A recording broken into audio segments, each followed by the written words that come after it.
The broadcast is now starting. All attendees are in listen-only mode. Yes, good morning, and welcome to today's webinar, ILSO Advisor webinar. My name is Dan Davidson, and I work with the Illinois Soybean Association.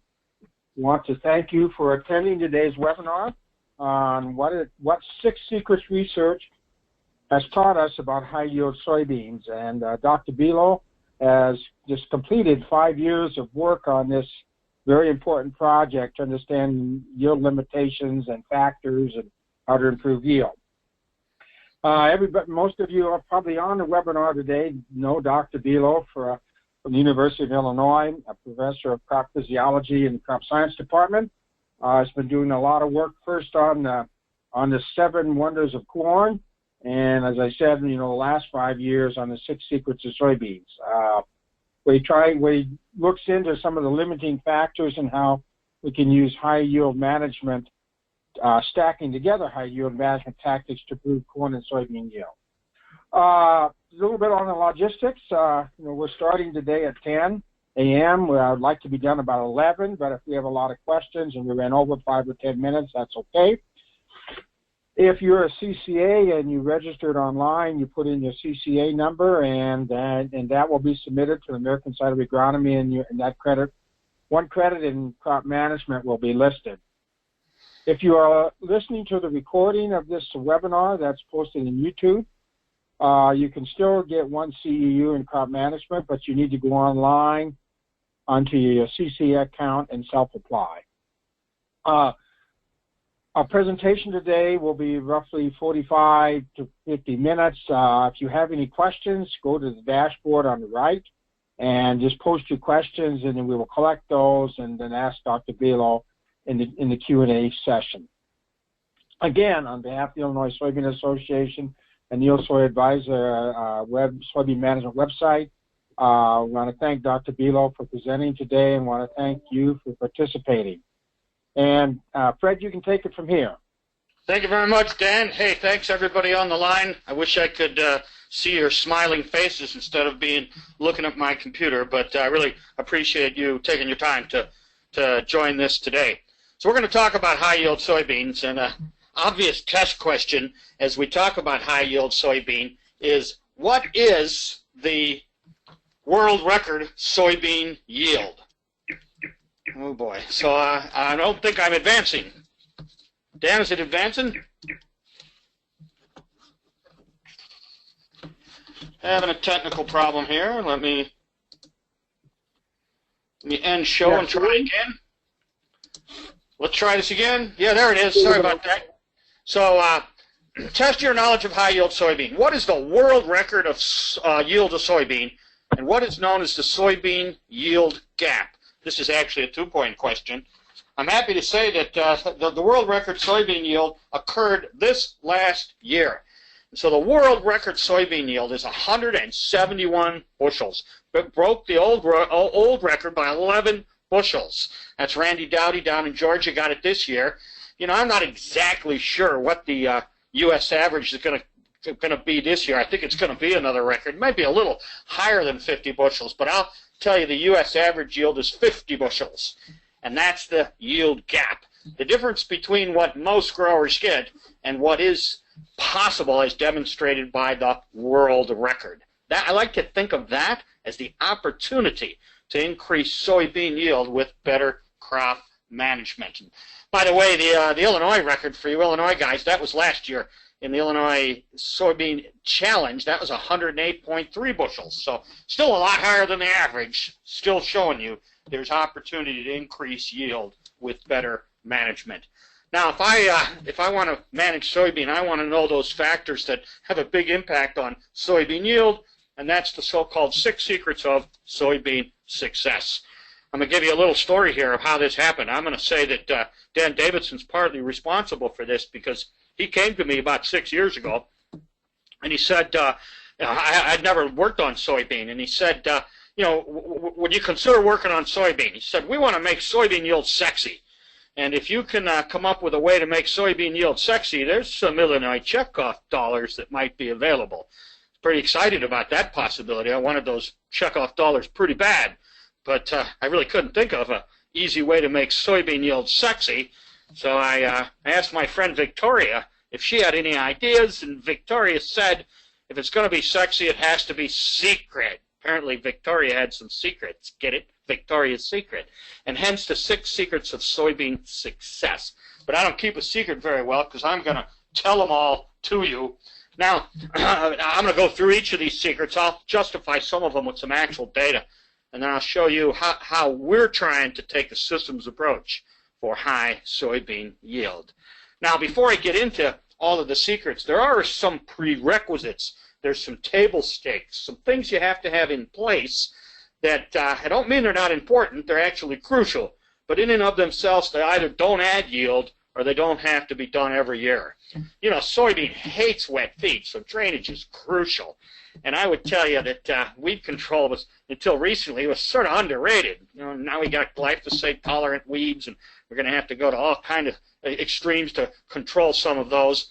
And I'll tell you that the reason that you line the soil is mostly for the soybean. Soybean's very finicky about its soil pH. If it's too high, it's unhappy. If it's too low, it's unhappy. And so I'm going to say that these are the sort of the table stakes, the prerequisites you have to get right. And then, you know, what are the 6 secrets of soybean success? I know a lot of you have heard these before. I'm going to start at the top and work my way down. I give each of these secrets a rank, but I will tell you in advance that other than the first secret, the rank can change. You know the factor that has the biggest impact on soybean yield. It's the one you have the least control over, the weather. You know, Mother Nature. So I'll say that one is always the top rank. All the other ones, their rank can change depending on that year's weather. I'll present them as I think they're important, but keep in mind that all of these things can interact with each other and with the weather. So here's where I like to make a kind of a recommendation for high soybean yield, and it goes like this. Plant early. Good luck with that if the weather's not in the mood. It's the weather that dictates when you could plant, and it's the weather after you plant that dictates the success of the planting date. And as much as I'd like to see soybean planted early, early planting's not one of my secrets because it is so much influenced by the weather.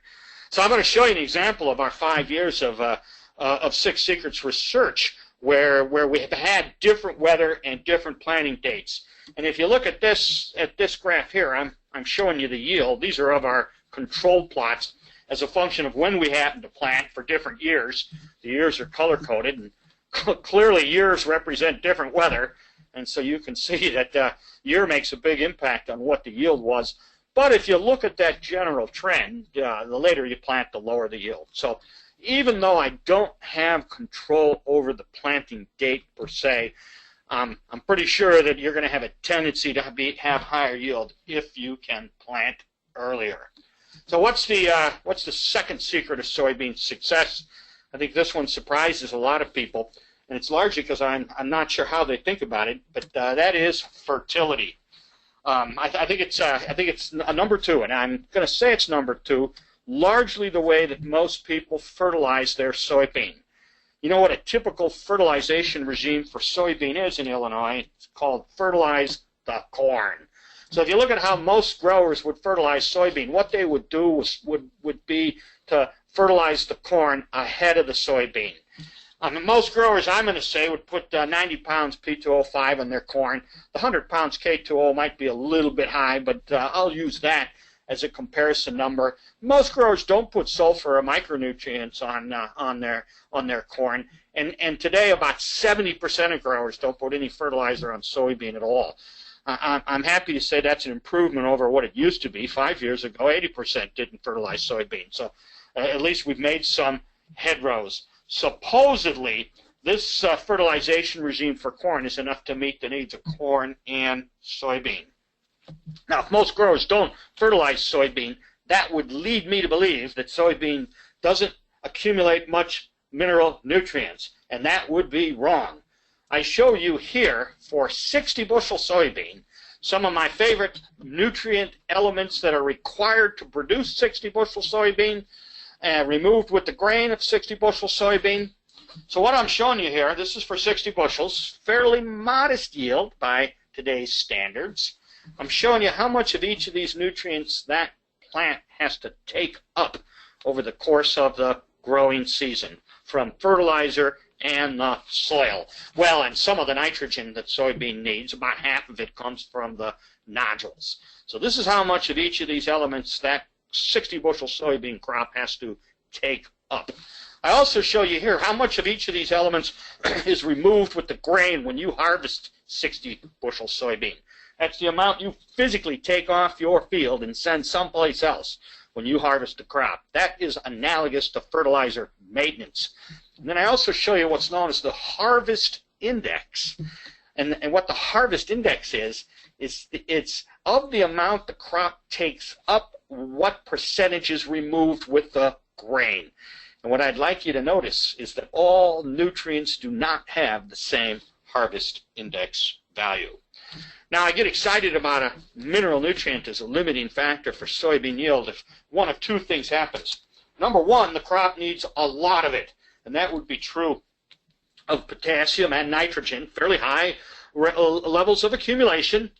My second criteria for an important mineral nutrient is that the element has a high harvest index value. Here's my thinking. If most of what the crop takes up ends up in the grain, and I want more grain, then that element must be pretty important for high grain yield. Again, if most of what the crop takes up ends up in the grain, must be pretty important for high grain yield. So that means if it has a high harvest index. And based on that criteria, sort of my three favorite elements for high soybean yield are nitrogen, phosphorus, and sulfur. They have the highest harvest index values of all. Now, I'm guessing if I asked a lot of you would clearly know that potassium is an important mineral element for soybean. And I'm guessing that would be in your top fertilization list. But what I'm going to talk with you today is, in addition to potassium, how important phosphorus is for soybean production. This is one of the things that we've learned over the past 5 years. And I want to remind you about how most growers fertilize soybean. You know, what you have to remember is 90 pounds P2O5, 100 pounds K2O on corn, and that is presumably enough for corn and soybean. So keeping those numbers in mind, 90 and 100, what I'm going to do is compare the uptake and removal of 230 bushel corn with 60 bushel soybean. So what I show you here for phosphorus and potassium is the amount required to produce. That's for 230 bushel corn and 60 bushel soybean. Remember, that's the amount that the crop has to take up over the growing season. I show you the amount of each of these elements that's removed with the grain when you harvest that 230 bushel corn or 60 bushel soybean. And then I also show you the amount that's left in the stover. The stover is what you don't harvest. Some of you call that trash, but it's hard for me to think of stover as trash when it contains all this nutrient. Now, it is true that soybean needs a lot of potassium.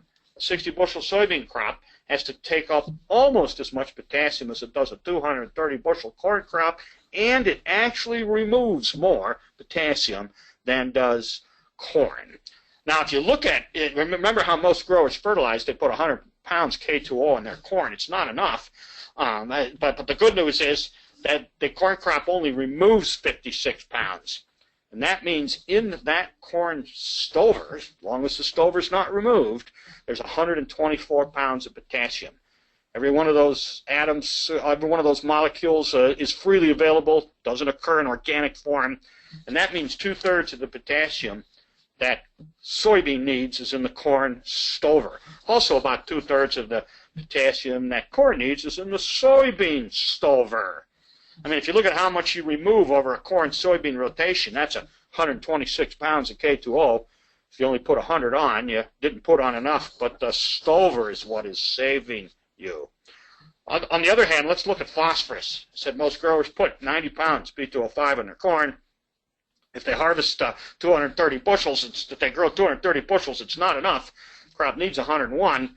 And that 230 bushel crop actually removes 80.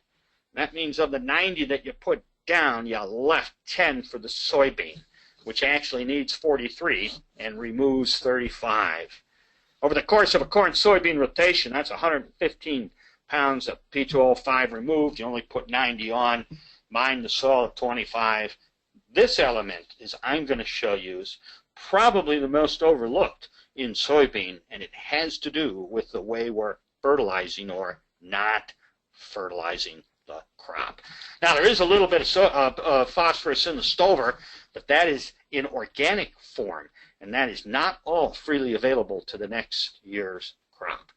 I'm going to further compare potassium and phosphorus. I'm going to show you the uptake pattern of each element. I'm going to highlight some of the key uptake features, and we'll start with potassium. So what I'm showing you here for 60 bushel soybean is the uptake pattern of potassium, pounds K2O, as a function of time and where it is in the soybean plant. And now it is true that soybean needs a lot of potassium, and it needs it in a fairly quick time. If you look at 60 bushel soybean, it has to take up 3.5 pounds of K2O per day, every day, for 50 days right here. So there's a prolonged period of fairly rapid uptake. Look, though, at where most of that potassium is within the soybean plant. Within the soybean plant, about half of it accumulates in the stem and in the leaf petiole, where, by the way, it's freely mobile, and that means that the grain requirement can be met by taking it out of the stem and the petiole. When you look at how much potassium is removed, it only has a harvest index of 41, so only 41% of the total uptake is removed with the grain, and that means all of the rest of this goes back into the soil for the next corn crop. I want you to compare the uptake pattern of potassium with the uptake pattern of phosphorus. So I show you the uptake pattern of phosphorus here. Again, pounds P2O5 is a function of time. And the thing I would want you to notice is that it has rapid uptake for 70 days. Potassium's 50, phosphorus is 70. Almost season-long uptake. Almost half, 45% of the phosphorus that the seed needs, that the plant needs, is taken up during seed filling. There is no reservoir of phosphorus in the stem or leaf. This huge seed requirement has to be met by taking the phosphorus up out of the soil. And I just showed you that many cases we're not adequately adding the phosphorus to soybean. So if you look at the grain, there's an extensive removal, 80%. Highest harvest index of any of the mineral elements. And this is one of the reasons that I list fertility as number 2.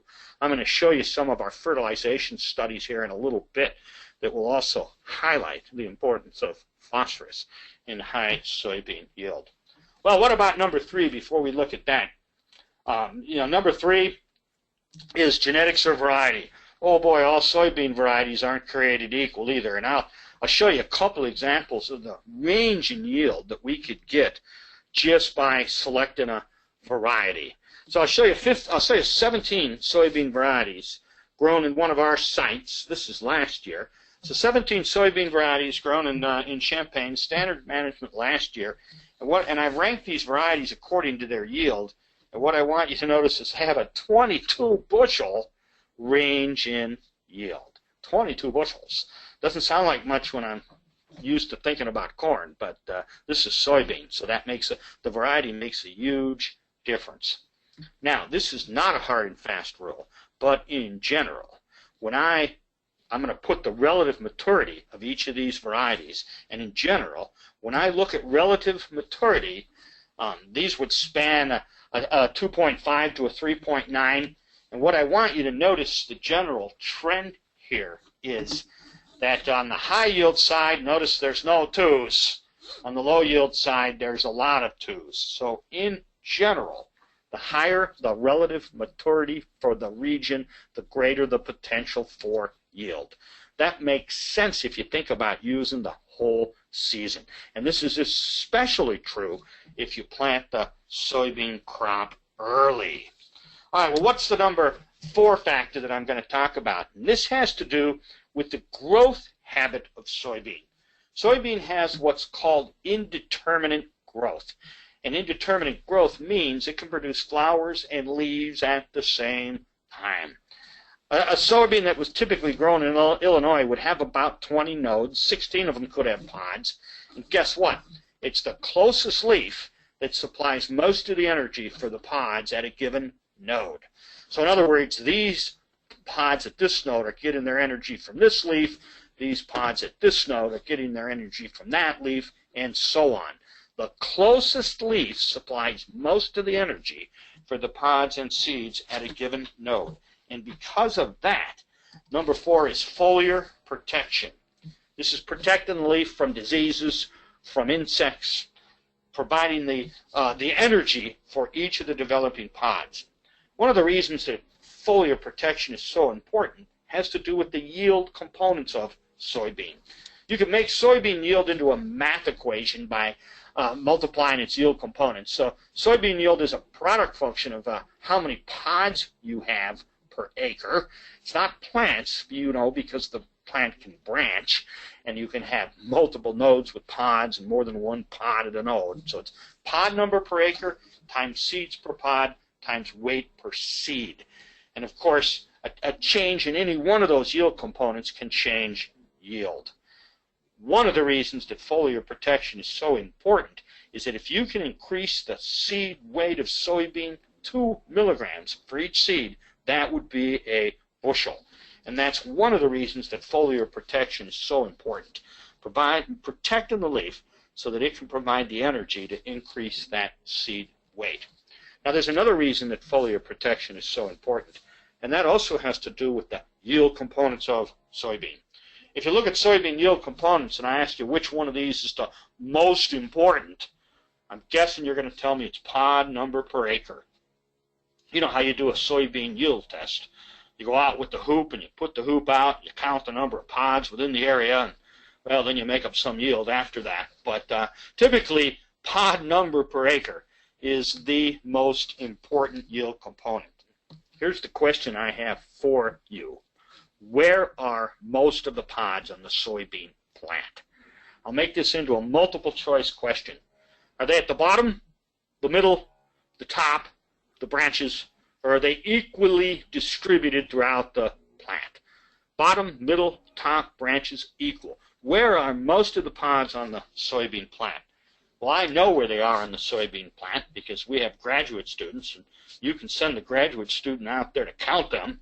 I mean, you could squeeze a lot of juice out of the graduate student as you're blackmailing them for their degree.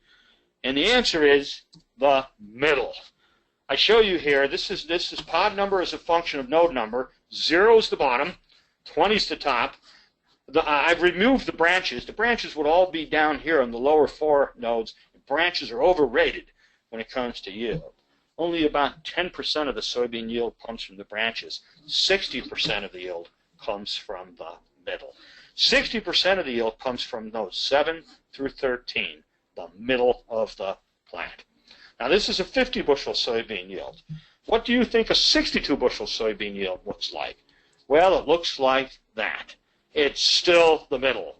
Notice how you have a few more pods at the bottom, a few more pods at the top, but the middle is still the most important part. Now I did the math. 62 bushel soybean is 12 bushels more than 50, and it's only 6 more pods. If you could put 1 more pod on every soybean plant, that would be worth 2 bushels. And by the way, when you put a foliar spray on the soybean plant at R3 growth stage, it's the middle of the plant that you are protecting, where 60% of the yield comes from. And that's another reason why foliar protection is so important. Working down the list, number 5 is seed treatment. Think of all the fantastic things that you could put on a seed.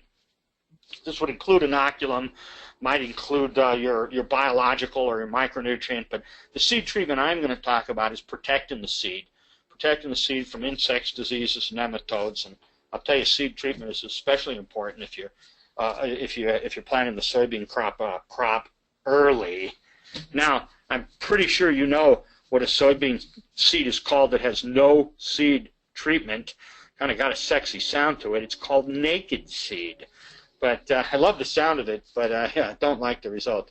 Because when I compare naked seed to a complete seed treatment, not only do they emerge poorer, but they grow slower after emergence.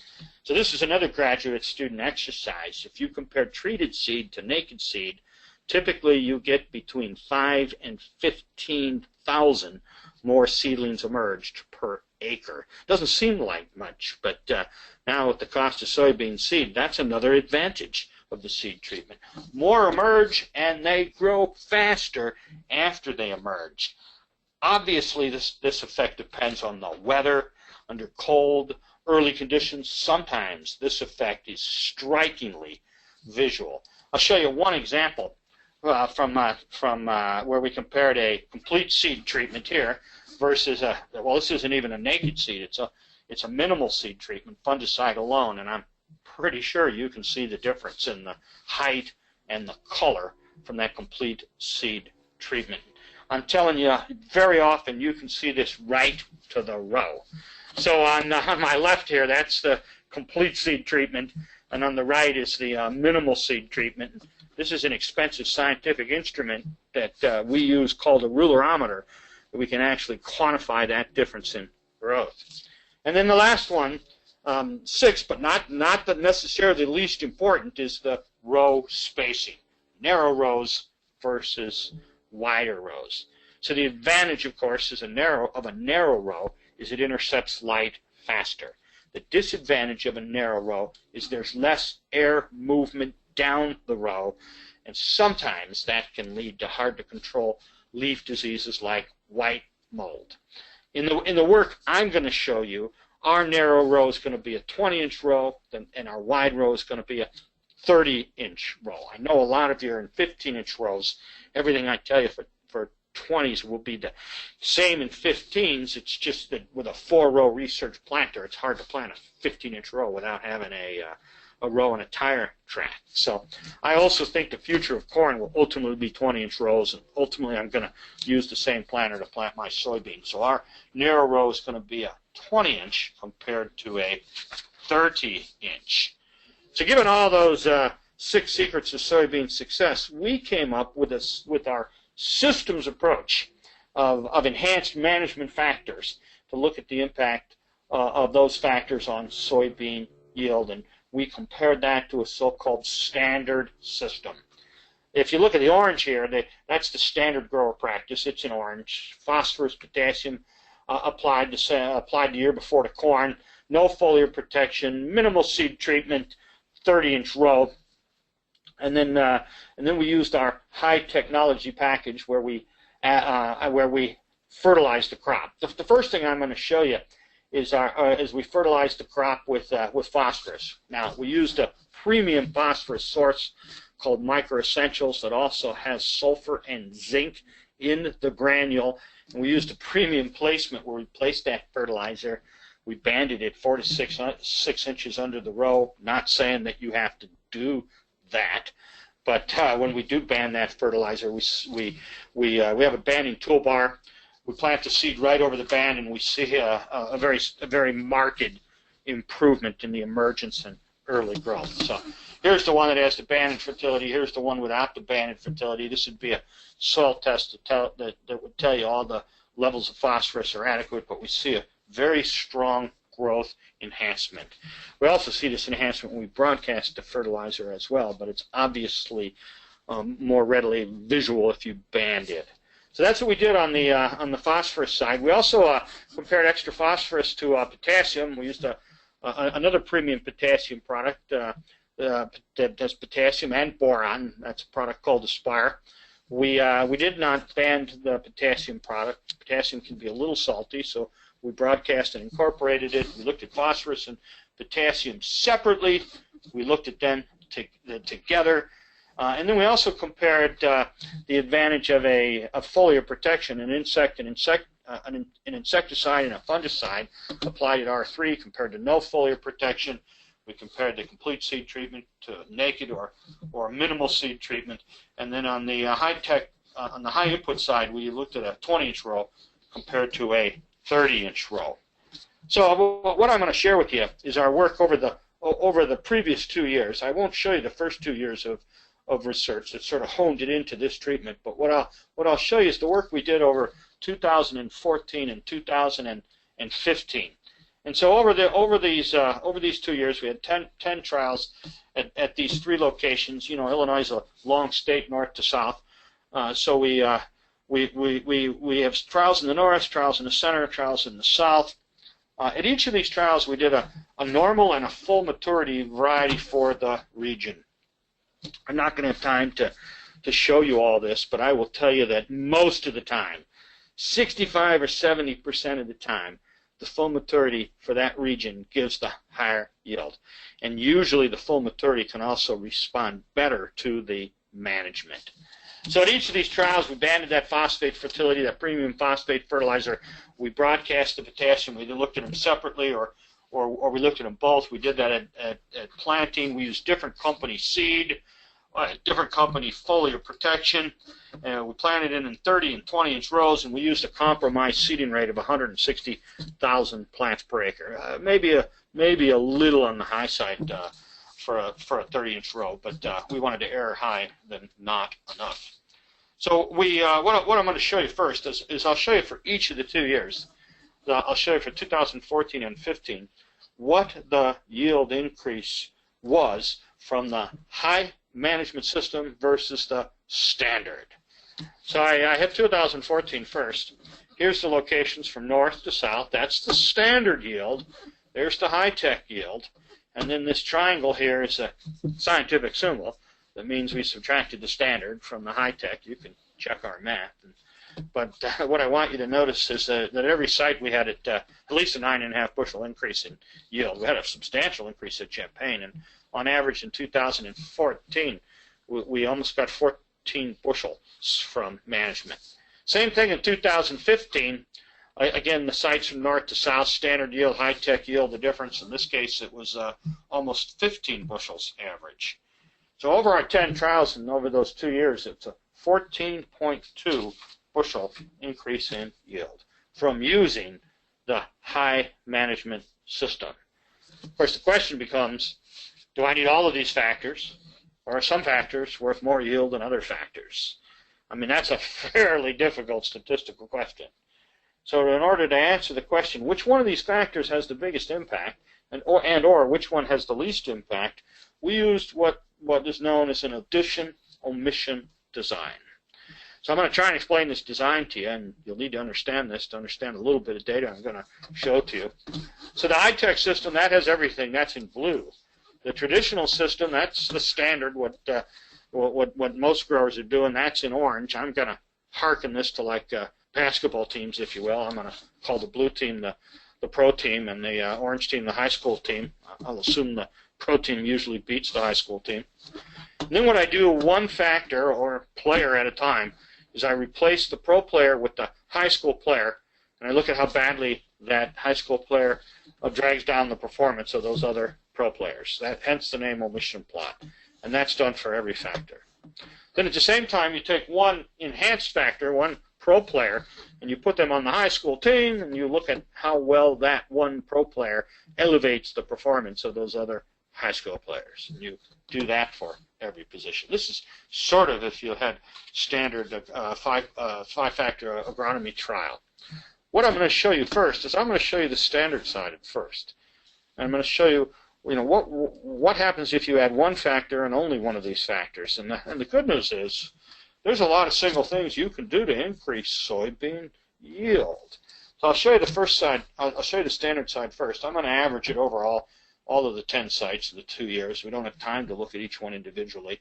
I mean, obviously, sometimes at a given site, the value of a factor changes, but I'll average it over all 10 sites to show you the standard management. So here's the standard management yield, 70 bushels, and now we're looking at the impact of adding one factor and only one factor. So what I want you to see is that one of the biggest factors impacting soybean yield was adding that extra phosphorus, worth almost 5 bushels. When we added the extra potassium, we didn't get an increase in yield, and this is probably because we've adequately fertilized the corn the year before, and we have not removed the stover. If you weren't fertilizing your corn adequately, or if you were removing the stover, I think the potassium would make another much bigger difference. The phosphorus potassium looks a lot like phosphorus alone. Seed treatment and insecticide, that was worth 2.6 bushels. The seed treatment actually looks better than it is. As I'm going to show you, its value varies according to other management. And over the last 2 years, that 20-inch row versus the 30-inch row was worth a little over 4 bushels. So a lot of single things you can do to increase soybean yield. Now I'll show you the high-tech side, and I'll show you the loss in yield if you omitted a factor from the high-tech package. So there's the high-tech yield. It's 14.2 bushels higher than the standard. Now what we're looking at is the impact as if we left one of these out. We included the others, but we left one out. If you left out that phosphorus and fertility, notice you lost 4.6. If you left out the insecticide and the fungicide, you lost 2.3. Now, when you start to get into a high management system, if you left out the seed treatment, you start to lose even more yield. You lose 2.4. And if you grow high-tech management in a wider row, a 30-inch row, as opposed to a 20, look at how you lose over 8 bushels, 8.5 bushels. So I'm going to summarize these here to show you that the cost of omitting a factor from the high-tech package for some factors is roughly the same as the value of adding it alone. But some other factors, like seed treatment or row spacing, the cost of omitting them from a systems approach is even greater than their individual gain of adding them alone. This is kind of the synergy that occurs between individual factors. Now, I told you that the standard system is a 30-inch row, at least the way we compared it. The high-tech is a 20-inch row. We also have the standard in the 20 and a high-tech in the 30. And I'm going to show you that, let's look at the standard first. And let's compare the impact of one factor in a standard system in a 30-inch row versus a 20-inch row. So I've already shown you this 30-inch data, but this is the same data you've already looked at, looking at the impact of each of these factors alone. Now I'm showing you the same thing in a 20-inch row. Remember, overall, the 20-inch row is 4.2 bushels more in and of itself, but look also how the value of everything is greater in a 20-inch row. The value of the fertility is greater, the value of the foliar protection is greater, and the value of the seed treatment is greater. So as you go to narrow rows, not only is there a benefit of narrow rows, but the value of all the other factors goes up. Now I'll show you the same thing in the high-tech. Remember, this is a 30-inch row. What happens if you do a high-tech system in this is a 20-inch row.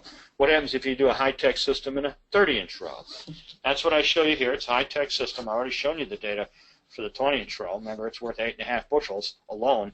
And now notice if you're in a wide row, the value, the loss in yield from omitting each of these factors is less than the loss in a 20-inch row. So everything is more important in narrow rows. So I'm gonna tell you what we're looking at now, and I'm gonna move and I'm gonna go back to the 6 secrets of soybean success. I'm gonna remind you that all of these things interact with each other. I'm gonna remind you that the order can change in a given year, in a given weather. And I'm going to especially remind you of this interaction. And I'm going to show you some of our current work where we're focusing on fertility, the variety, and foliar protection. And the question, or questions we're trying to answer is, do soybean cultivars differ in their response to fertility or foliar protection? If this is true, it'll give us a way to try and position cultivars for certain management conditions. So we started this last year. We grew 28 commercial varieties from north to south. we respected the relative maturity, so we had a lower relative maturity in Yorkville than we did in Harrisburg. But 28 varieties that vary in relative maturities at each of these sites. And at each site, we compared fertility and foliar protection alone, and then we compared them together. So the fertility is just like we'd done before. We banded that micro essential 75 pounds P205. That's the amount that we think we need to grow 85 bushel soybean. We did foliar protection. We used a fungicide and an insecticide. We put that on that key R3 growth stage. We looked at each of those alone, and we also looked at them together. And I'm going to very briefly show you each of the 3 locations. I will tell you that on our laboratory website, under soybean high yield management, you can see our full report that lists the names of each of these varieties, and you can look specifically at how each variety responded to fertility, foliar protection, or both. But I will just give you a snapshot of the variation that occurred at each of the 3 sites, and I'll start in the north. So I'm showing you here the range in yield that we saw in Yorkville among these 28 soybean varieties. Fantastic soybean yields in Yorkville. A couple of them over 100 bushels, but there's a 31 bushel range. So don't tell me variety doesn't make a difference. It makes a huge difference in the yield. So this is the yield with standard management. If we added no fertility, no foliar protection, what happened when we added the fertility or foliar protection? I'm going to show you to you using the so-called piano graph, and I'm going to do this for each location. So what I've done here for these 28 soybean varieties, each of these bars represents a variety. I've roughly categorized them into the seed brand, and I show you the response to fertility. That's that 75 pounds of banded microessentials. The response to foliar protection, fungicide, insecticide at R3, and I'm showing you the response to both. So you notice here at Yorkville, the big factor was the response to the fertility. On average, 2.5 bushels. That's the dotted line. But what I want you to notice is some varieties have a way greater response to the fertility, and some have less, or actually a negative response. When we looked at foliar protection in Yorkville last year, we did not have much of an impact on the overall response. Not much disease or insect damage there, and so you can see that very little impact. And when you combine them together, it looks an awful lot like we just averaged the response to fertility and the response to foliar protection. But I do want you to notice that that not all the varieties are the same. So I'm going to show you the same thing for Champagne, a little bit different range in yield. Here it was only 18 bushels. From 76 to 94. I'll show you the same piano graph, response to fertility, response to foliar protection, response to both. At Champagne, again, an average 2.6 bushel increase among all these varieties to foliar protection, some of them way greater than others. Almost a 2 bushel response to the foliar protection. If you look at the colors of these bars, you're going to see that the ones that respond to fertility are not the same ones that responded to foliar protection. And when we added them both together, see how these 2 factors added up. And then finally, I'll show it to you for Harrisburg. These are the yield range that we got for Harrisburg. You get a 70 bushel, again a 30 bushel yield range between the highest and lowest variety. Makes a huge difference. And in Harrisburg, the ability to increase yield with management was the greatest of all 3 of our sites. Again, using the piano graph approach, the response to fertility, on average, it was 7.3 bushels. Some of them over 10 bushel increase in yield from fertility. Almost a 4.5 bushel increase from the foliar protection. You'll notice that. And we put them together. Look at this. It's almost 13 bushels. But not all varieties respond to these 2 management factors the same. This would be the next step in our research to try to understand and characterize those varieties that are either offensive and respond to foliar to that respond to fertility are maybe defensive and don't respond to foliar protection.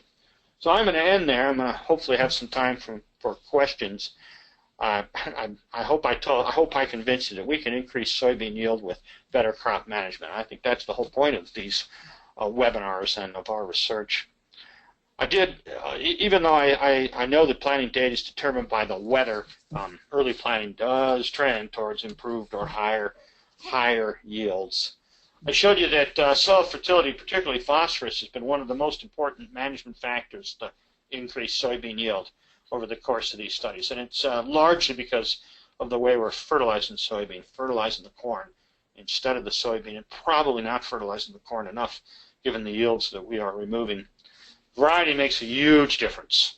And while not always, as a general rule, the fullest maturity for the region tends to give the highest yield. I showed you that 60% of the yield of soybean comes from the middle of the plant, from nodes 7 to 13. Those are the leaves that are important to protect. Those are the leaves that would be protected with an R3 spray. Interesting tidbit here is if I could just chip one more pod on the soybean plant, it's worth two bushels, one more. And by the way, the target is the top. If I come out and I look at your soybean and you got 100 bushels soybean, where you're going to see a lot of pods is at the top of the plant. Finally, I compared narrow rows to 30-inch rows. Everything is more important than a narrow row. Everything. Not only does the narrow row give yield, but the value of all the other factors are more important. And finally, I don't know why I'd be surprised by this, but soybean varieties do differ in their response to management, particularly in their response to fertility and or to foliar protection. And then I also showed you that each of the 6 secrets alone can independently increase yield, and when we combine them into a system, that there is a synergistic action to give a higher yield. So, of course, I don't do all this work myself. I'm blessed with an excellent crew of graduate students and undergraduates and technicians. These are some of the people that's played a huge role in this research, either currently or in the last 5 years. So many thanks to them. I have to thank the farm cooperators who are both current and past who really helped me do this research. We use the University of Illinois Research Farm at Champaign, but we graciously work with farmers at our outlying locations. I want to thank some of the product support I've gotten from other companies. I'm only showing you the contributions from 2016 here, so there are obviously some companies that have helped me in all the years. These are companies, they can be product, seed, or money, or better yet, all three. I'm particularly indebted to the Illinois Soybean Association, for those sexy check-off dollars. And finally, this is my laboratory website that at least some of this information is on. That's the web address. If you use your web browser and Google Crop Physiology Laboratory, this will come right up. So I tell you, it's been a real pleasure working with the Illinois Soybean Association on these 6 Secrets project over the last 5 years. I think we made some real inroads in increasing soybean yield. This is our project officially ended, by the way, and so I'm sorry to say, but we're going to continue to try and still look at how we can better manage the soybean crop. So thank you very much again for your attention, and I'll be happy to try to answer any questions. Well, thank you for that. We're just pouring in some questions here for 10 or 12 minutes. We have about a 10 or 12 of these right now come through. Some really good questions. Sulfur on soybeans. Will it work? When to apply it and what to apply? Yeah, that's an excellent question. The question is about sulfur, and I didn't go into it. The sulfur is another one of my key nutrient elements. Remember, the phosphate fertilizer that I'm applying also contains sulfur. So I'm using Microessentials SZ. It has sulfur. It has both elemental sulfur and reduced sulfur. And so the beautiful thing about that is there's some that's available right up front, and there's some that's available season long by that oxidation of the elemental sulfur. If you look at the uptake pattern of sulfur, it's sort of like phosphate, where half of it half of it is absorbed during the seed filling phase. So, I'm not convinced that a heavy dose right up front is gonna do it. I like the idea of using sources that are going to have some available right up front and then some later. I mean, obviously sulfate would be freely available. Some of the thiosulfate sources are, as we've used, the mixture of sulfate and the fine ground elemental that's in the micro essentials. Okay. Thank you. Okay, another question. Two questions are combined into one. What do you think of foliar applications of biostimulants? And along with that, will gibberellic acid work, or when should we apply it? Yeah, so this is an excellent question. It's a hard question to answer, by the way. Dealing with biostimulants or plant growth regulators, the sad fact is the answer is going to be it depends. And I wish I had a clear answer. It's going to depend on the weather. It's going to depend on the situation. I mean, we have seen some instances where biostimulants or stress relief type plant growth regulator compounds have added a few more pods and gave us an increase in yield. Hence the answer, it depends. Depends on the weather. Depends what stresses the crop. I mean, when I think about the fact that I only need to put one more pod on for 2 bushels, it seems fairly easy. It's not, sadly. The gibberellic acid alone, I'm not convinced is the best approach. I think it needs to be mixed with a combination of other PGRs, and sadly the answer is going to be it sort of depends on what the conditions are for the effectiveness. Any of those stimulants and PGRs are only going to be as good as what the next limiting factor is. So, if you have the wrong variety or you don't have enough fertility, the PGR is not going to help you. You talked a lot about, Fred, about the benefits of foliar protection and the value of that. How do you reconcile that with IPM when they say, well, only spray if you see something there? Yeah, that's again another excellent question. So, of course, the problem with leaf disease is often is by the time you see it, it's you've already done some damage.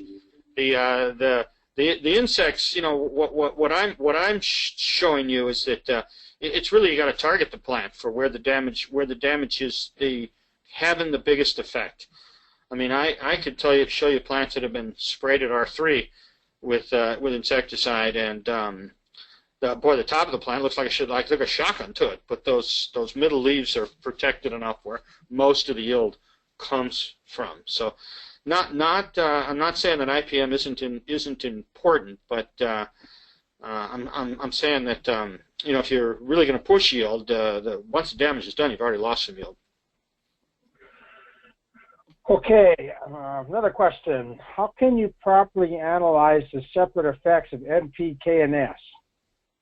Yeah, that would take a gargantuan experiment, by the way, to try and look at the individual impacts. Obviously, you would have to use different fertilizer sources, and that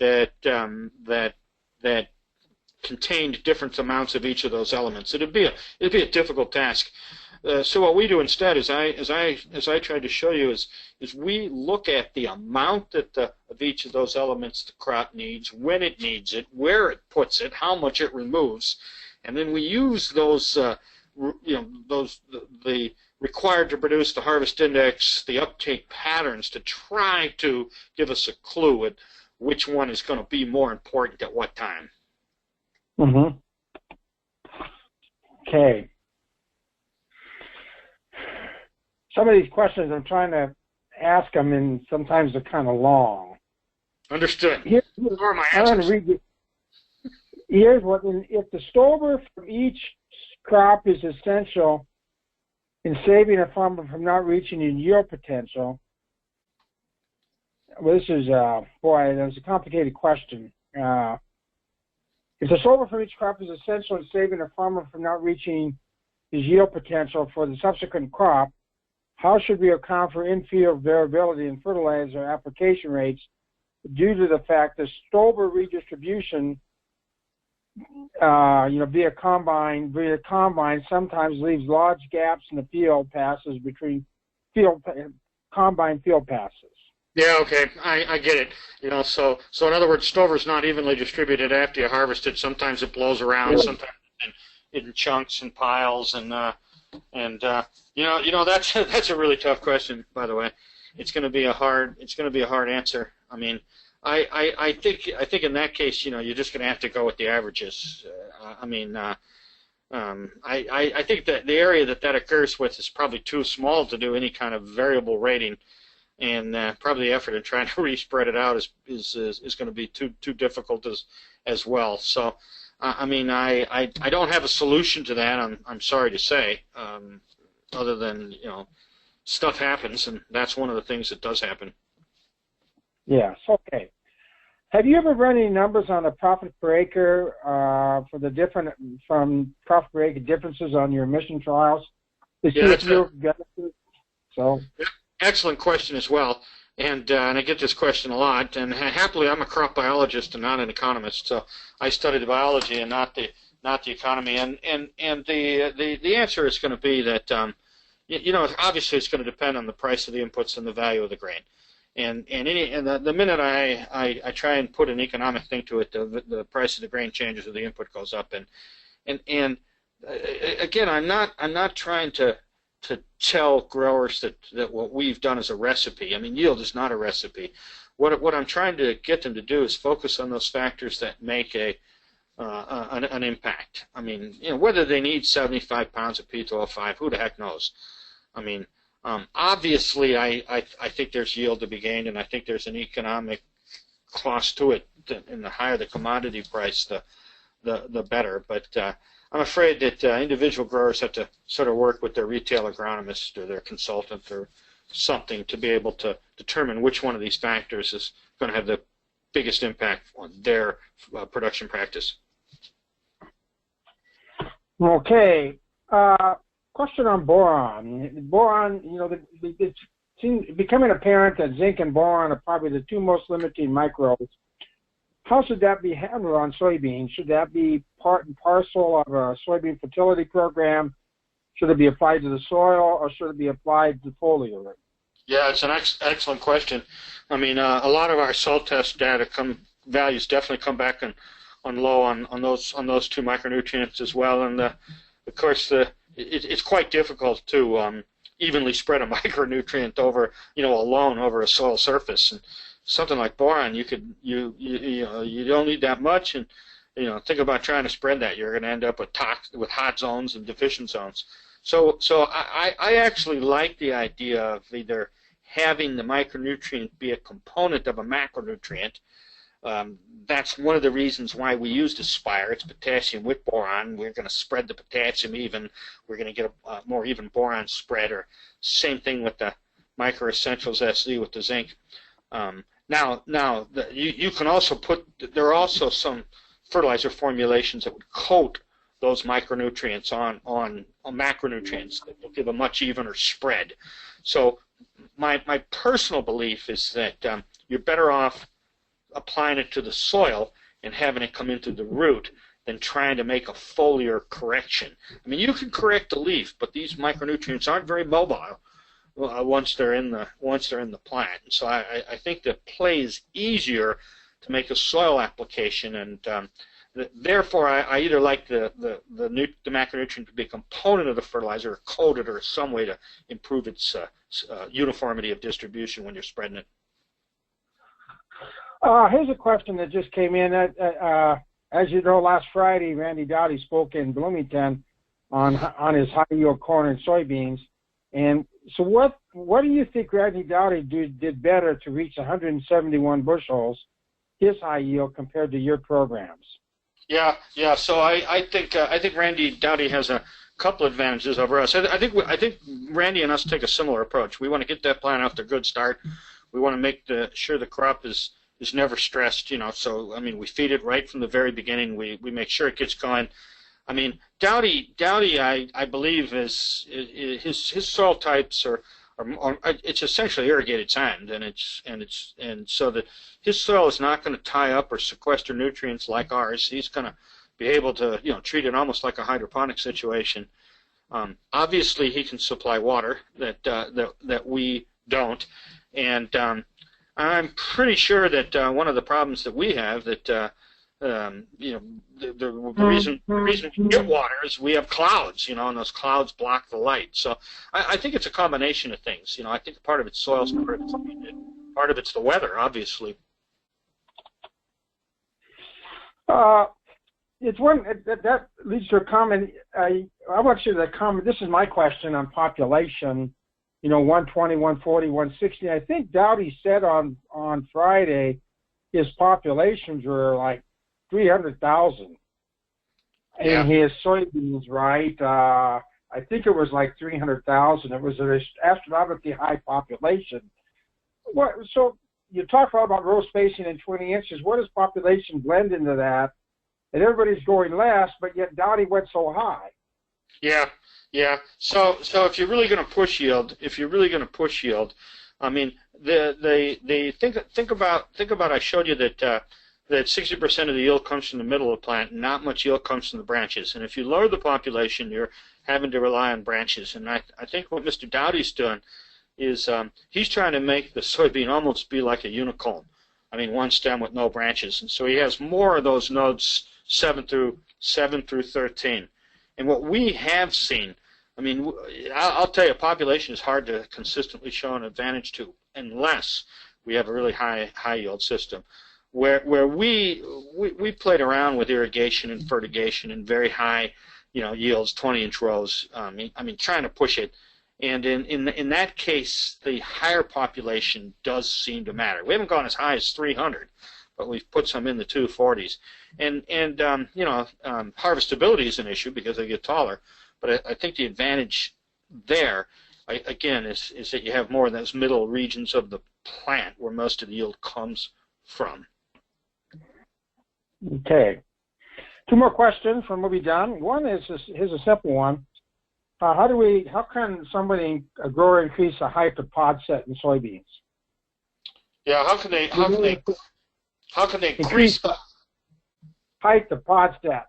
You know, because sometimes combine heads can't pick up all the pods at the bottom of the plant. Yeah, right. So they can you know, as you plant a higher density, the plant will be taller. That'll guarantee you. As you plant a fuller maturity, the plant will also be taller. And so those are two things. I mean, a fuller maturity and or a higher density, or, and this is going to be harder to control, if you have a real warm conditions in June, the plant will be taller. Think about this last year in 2016. It was the tallest soybean crop I think I've ever seen. And that's because we had plenty of moisture and really hot temperature in June, you know, when the plant was essentially vegetative. I mean, I know the grower can't control that, but the maturity, I think, is one way to make the pod set higher up on the plant. Okay. One last question here. Is the high-tech effect due to fertilizing that planting because different fertilizer rates are used, or because different products are being used? I think it's obviously a combination. I think it's a season-long management that we're seeing there. I think it's the fact that we're fertilizing with the right combination of elements. I mean, in you know, we're letting that plant say it's happy and getting off to a good start, and then we're also changing the row spacing to intercept light, and we're protecting those leaves. So I mean, I think it's the combination of things to get the plant off to a good start and to make sure it's not stressed. Okay. One last question. When it comes to applying fertilizer, it's kind of follow up to that last question, Fred. When applying like P, K, zinc, sulfur, boron, and they're all limited to some degree and they all add some value, how do you prioritize what's most important? You know, if it's P, K, zinc, sulfur, and boron, how do you prioritize what's most important in this high-tech system? Yeah. So it's you know, it's partly based on what the requirement to produce the crop is, and it's partly related to what my previous corn yield is. I mean, if I know what my corn yield is, I know what I fertilized, I know what I removed. This gives me some indication of what may have been limited. Obviously, soil tests can help on that as well. I mean, I've prioritized it based on what I see has the biggest effect. But obviously, every field's not the same. Every weather condition's not the same. I mean, and sadly, what some people have to do is do a little testing on their own. Okay. Well, that takes us through all the questions, Fred. We want to wrap this up here at about 5 minutes after the hour. Again, Dr. Beal, thank you very much for taking the time to present this webinar. It was a very good webinar. I want to thank the participants for coming online and listening today. If you want to listen to the webinar again, this will be posted online probably by early next week on a YouTube channel. Just stay tuned to the ILSO Advisor and when this webinar becomes available. And as another thought, a lot of the learnings from this 6 Secrets project over the last 5 years is going to be published in a small booklet that will be produced by the Illinois Soybean Association working with Dr. Beal sometime in the next few months. We'll be putting that together. Again, if you're a CCA and you registered and you attended today, your number will be submitted to American Society of Agronomy. And lastly, if you're listening to this webinar online and you want to collect your CEU, just go online and apply, self-apply. Again, on behalf of the Illinois Soybean Association and the ILSO Advisor Soybean Management website, I want to thank Dr. Beal for presenting today and all this hard work he's done on the 6 Secrets, and I want to thank everyone for participating. And this webinar is now over.